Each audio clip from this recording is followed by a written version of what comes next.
யாழ்ப்பாண மாநகர சபை முதல்வர் வேட்பாளராக கௌசல்யா களமிறங்கி இருக்கின்றார். அது தொடர்பான தகவலை நாடாளுமன்ற உறுப்பினர் ராமநாதன் அர்ச்சுனா வெளியிட்டிருக்கின்றார். மற்றொரு செய்தியாக நாவற்குழி பகுதியிலே ஒரு விபத்து சம்பவம் ஒன்று இடம்பெற்றிருக்கிறது. அதிர்ஷ்டவசமாக கனடாவிலிருந்து வந்த குடும்பம் உயிர் தப்பி இருக்கின்றது. இது தொடர்பாக பல விடயங்களை பேச வேண்டியிருக்கிறது. இந்த இரண்டு செய்திகள் உட்பட பல செய்திகளை இந்த தொகுப்பிலே விரிவாக பார்க்க இருக்கின்றோம். அதற்கு முதல் ஜேகே ரிப்போர்ட் எனப்படுகின்ற இந்த யூடியூப் சேனலை சப்ஸ்கிரைப் செய்து கொள்ளுங்கள். தொடர்ந்து அருகில் இருக்கின்ற பெல் பட்டினை கிளிக் செய்வதன் ஊடாக நான் போடுகின்ற ஒவ்வொரு காணொளிகளையும் உடனுக்குடன் நீங்கள் பார்க்கக்கூடிய வகையிலே இருக்கும். நான் நடராசா ஜெயகாந்தன். தற்பொழுது செய்திகளுக்குள்ளே செல்லலாம். உள்ளூராட்சி சபை தேர்தல்கள் நடக்க இருக்கின்ற நிலையில் பல கட்சிகளும் கட்டுப்பணங்களை செலுத்தி வருகின்றார்கள். இவ்வாறான சூழ்நிலையில் தான் நேற்றைய தினம் சுயேட்சையாக களமிறங்குகின்ற நாடாளுமன்ற உறுப்பினர் அர்ச்சுனா ராமநாதனின் அணியினருக்காக அர்ச்சுனா ராமநாதன் அவர்கள் கட்டுப்பணத்தை செலுத்தியிருந்தார். நேற்றைய தினம் யாழ் மாவட்ட உள்ளூராட்சி சபைகளுக்கான கட்டுப்பணத்தை யாழ் மாவட்ட தேர்தல் அலுவலகத்திலே அவர் செலுத்தியிருந்தார். அதுக்கு பிறகாக அவர் ஊடகங்களுக்கு கருத்து தெரிவிக்கின்ற போது வடக்கு கிழக்கு முழுவதும் நாங்கள் சுயேட்சையாக போட்டியிட இருக்கின்றோம், ஆனால் அதற்கான முழுமையான பணம் எங்களிடம் இல்லை, தற்பொழுது போட்டியிடுபவர்களையே கட்டச் சொல்லுகின்றோம், பின்பு அந்த பணத்தை நாங்கள் தருவதாகவும் கூறியிருக்கின்றோம், அதாவது வரவிட்டு நாங்கள் தருவதாகவும் கூறியிருக்கின்றோம். அந்த வகையில் முதற்கட்டமாக நாங்கள் யாழ்ப்பாணத்தில் கட்டுப்பணத்தை செலுத்தி இருக்கின்றோம் என்று அவர் தெரிவித்திருந்தார். அதை தவிர கௌசல்யா தொடர்பாக அவர் பேசியிருந்தார். யாழ்ப்பாண மாநகர சபையின் முதல்வர் வேட்பாளராக கௌசல்யா அவர்கள் களம் இறங்குகின்றார். அவர்தான் முதல்வர் வேட்பாளர் என்று நாடாளுமன்ற உறுப்பினர் ராமநாதன் அர்ச்சுனா அவர்கள் தெரிவித்திருந்தார்.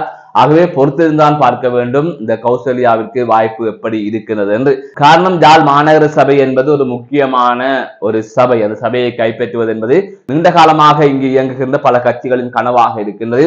அந்த வகையில் சுயேட்சையாக தற்பொழுது கௌசல்யா களமிறங்குகின்றார். அவர் அதிலே வெற்றி பெறுவாரா இல்லையா என்பதை நாங்கள் பொறுத்திருந்துதான் பார்க்க வேண்டும். மற்றொரு செய்தியாக யாழ்ப்பாணம் நாவற்குழி பகுதியிலே நேற்றைய தினம் ஒரு விபத்து ஒன்று சம்பவித்திருந்தது. நேற்றைய தினம் இரவு காரிலே 3 பேர் பயணித்த நிலையில் நாவற்குழி அந்தோனியார் தேவாலய மதிலுடன் மோதி கார் விபத்துக்குள்ளாகி இருந்தது.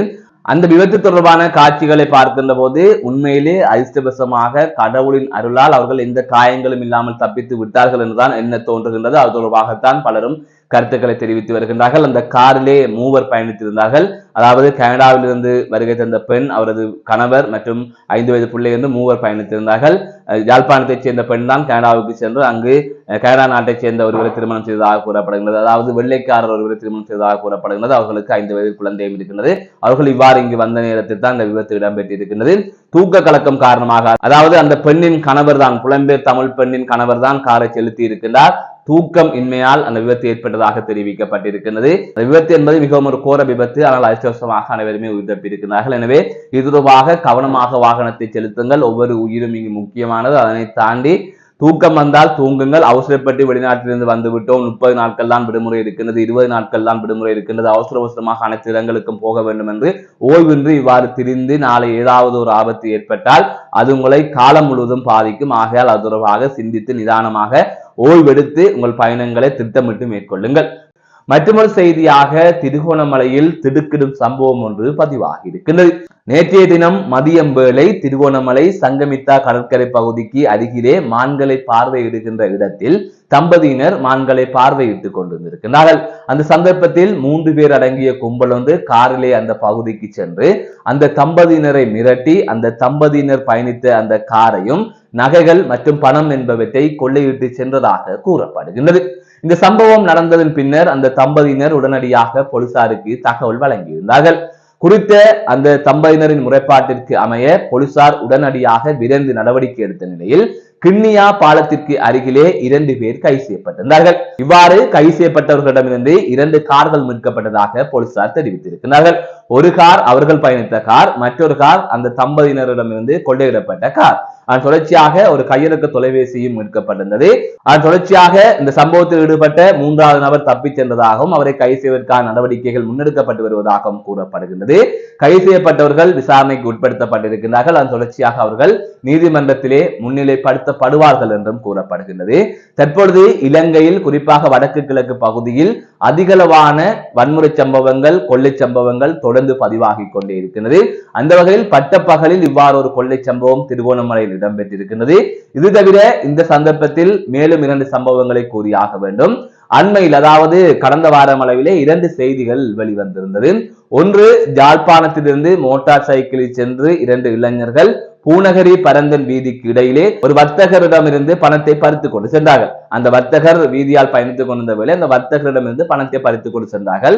அதன் தொடர்ச்சியாக அந்த வீதியால் வந்தவர்களிடம் அந்த வர்த்தகர் பிரச்சனையை சொல்ல உடனடியாக முக்கொம்பன் பகுதியைச் சேர்ந்த மக்களின் உதவியுடன் அவர்கள் பிடிக்கப்பட்டிருந்தார்கள். பின்னர் நையப்புடைக்கப்பட்டு போலீசாரிடம் ஒப்படைக்கப்பட்டிருந்தார்கள். அவர்கள் யாழ்ப்பாணத்திலிருந்து முகமூடி அணிந்து மோட்டார் சைக்கிளில் வந்து இவ்வாறு அந்த வீதி என்பது பெருமளவில் மக்கள் போக்குவரத்து இல்லாத வீதி, ஆனால் அதிலே பலர் பயணித்து வருகின்றார்கள். இவ்வாறான சூழ்நிலை தான் அந்த கொள்ளை சம்பவம் பதிவாகிறது. அந்த சம்பவம் நடந்த சில தினங்களுக்கு முன்னர், அதாவது நேற்று முன்தினம் அதிகாலை வேளை அளவிலே வவுனியாவிலே ஒரு சம்பவம் பதிவாகிறது. அதாவது கடந்த 2 நாட்களுக்கு முன்னர் இரவு வேளையில் யாழ்ப்பாணத்திலிருந்து சில இளைஞர்கள் இவ்வாறு வவுனியா கனகராயன் குளம் போலீஸ் பிரிவுக்கு உட்பட்ட பகுதிக்கு சென்றிருக்கிறார்கள். அந்த பகுதியிலே 3 வீடுகளில் அவர்கள் கொள்ளையில் ஈடுபட்டதாக கூறப்படுகிறது.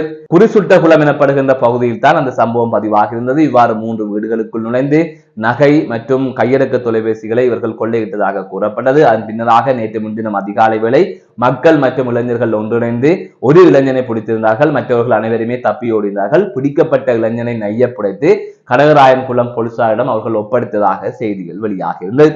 மற்றொரு செய்தியாக வவுனியாவில் இளைஞரின் சடலம் மீட்கப்பட்டிருப்பதாக தெரிவிக்கப்பட்டிருக்கிறது. வவுனியா தேவகுளம் எனப்படுகின்ற பகுதியிலே சடலம் ஒன்று இருப்பதாக அப்பகுதி மக்கள் போலீசாருக்கு தகவல் வழங்கியிருக்கிறார்கள்.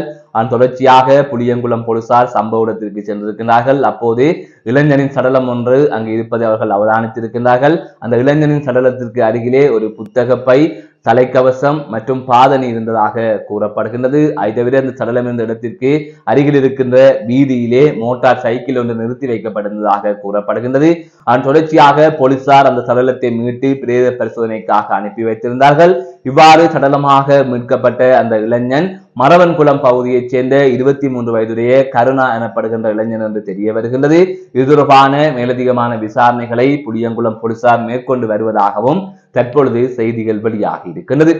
மற்றொரு செய்தியாக கம்பளை பிரதேசத்தில் தமிழ் மாணவனின் காலிலே தீமூட்டிய சம்பவம் தொடர்பாக சில தினங்களுக்கு முன்னர் செய்திகள் வெளியாகி பெரும் பரபரப்பை ஏற்படுத்தி இருந்தது. கம்பளை பிரதேசத்தில் இருக்கின்ற ஆரம்ப பாடசாலை ஒன்று, அதிலே அதிகளவாக சிங்கள மாணவர்கள் தான் படிக்கின்றார்கள். இந்த நிலையில் தான் தமிழ் மாணவனின் காலில் தீமூட்டப்பட்டதாக ஒரு செய்தி வெளியாகி இருந்தது. அந்த சம்பவம் தொடர்பாக பாடசாலை நிர்வாகம் சரியான நடவடிக்கைகளை முன்னெடுக்கவில்லை என்று குற்றம் சாட்டப்பட்டிருந்தது. இந்த நிலையில் தான் அந்த சம்பவத்தின் பின்னணி மற்றும் இந்த சம்பவம் தொடர்பாக 3 மாணவர்கள் கைது செய்யப்பட்டிருப்பதாக செய்திகள் வெளியாகி இருக்கின்றது. அதன் அடிப்படையில் இந்த சம்பவத்தில் என்ன நடந்தது என்று சொன்னால், சில தினங்களுக்கு முன்னர் ஒரு மாணவன் புத்தக பைக்குள்ளே டின்னர் வைத்திருந்திருக்கின்றார். அப்போது இது தொடர்பாக பாதிக்கப்பட்ட மாணவன், அதாவது தமிழ் மாணவன், பாடசாலை நிர்வாகத்திடம் தகவல் கூறியிருக்கின்றார். இதனால் ஆத்திரமடைந்த அந்த மாணவன் தனது நண்பர்களுடன் இணைந்து மொத்தமாக 3 மாணவர்கள் பாடசாலை அலுவலகத்தில் இருக்கின்ற பெயின் மற்றும் டின்னர் என்பவற்றை மேலதிகமாக எடுத்து அவற்றை எல்லாம் கலந்து ஒரு போத்தலில் அடைத்து அந்த போத்தலுக்கு தீ வைத்து அந்த போத்தலை தூக்கி அந்த தமிழ் மாணவன் மீது எறிந்திருக்கின்றார்கள். இவ்வாறு எறியப்பட்ட அந்த போத்தல் தமிழ் மாணவனின் காலில் பட்டு கால் தீயிலே எரிந்திருக்கின்றது. அதன் தொடர்ச்சியாக ஒரு ஆரம்ப வைத்தியசாலையிலே அந்த மாணவனை சேர்ப்பதற்கு பாடசாலை நிர்வாகத்தினர் முடிவெடுத்து அங்கே கொண்டு சென்றிருக்கின்றார்கள். அப்போது அந்த காயங்கள் பெரிதாக இருக்கின்றது. கம்பளை பொது வைத்தியசாலையில் சேர்க்குமாறு கூறப்பட்டிருந்தது. அதன் தொடர்ச்சியாக கம்பளை வைத்தியசாலையில் அந்த மாணவன் சேர்க்கப்பட்டிருந்தார். தொடர்ந்து அவர் பல நாட்களாக சிகிச்சை பெற்று வந்திருந்தார். இவ்வளவு சம்பவம் நடந்ததன் பின்னரும் பாடசாலை நிர்வாகம் இது தொடர்பாக நடவடிக்கை எடுக்கவில்லை, முறைப்பாடு கொடுக்கவில்லை. இந்த நிலையில் அந்த மாணவன் குணம் பெற்று வீடு திரும்பி இருக்கின்றார். இவ்வாறான சூழ்நிலையில் அந்த மாணவனின் பெற்றோர் இது தொடர்பாக போலீஸ் முறைப்பாடு கொடுத்திருந்தார்கள். அந்த முறைப்பாட்டிற்கு அமைவாக குறித்த பாடசாலையில் தரம் 5 கல்வி கற்று வருகின்ற 3 மாணவர்கள் இந்த சம்பவம் தொடர்பாக கைது செய்யப்பட்டிருப்பதாக தற்பொழுது செய்திகள் வெளியாகி இருக்கிறது. மீண்டும் ஒரு காணொலி சந்திக்கின்றேன். நான் நடராசா ஜெயகாந்த்.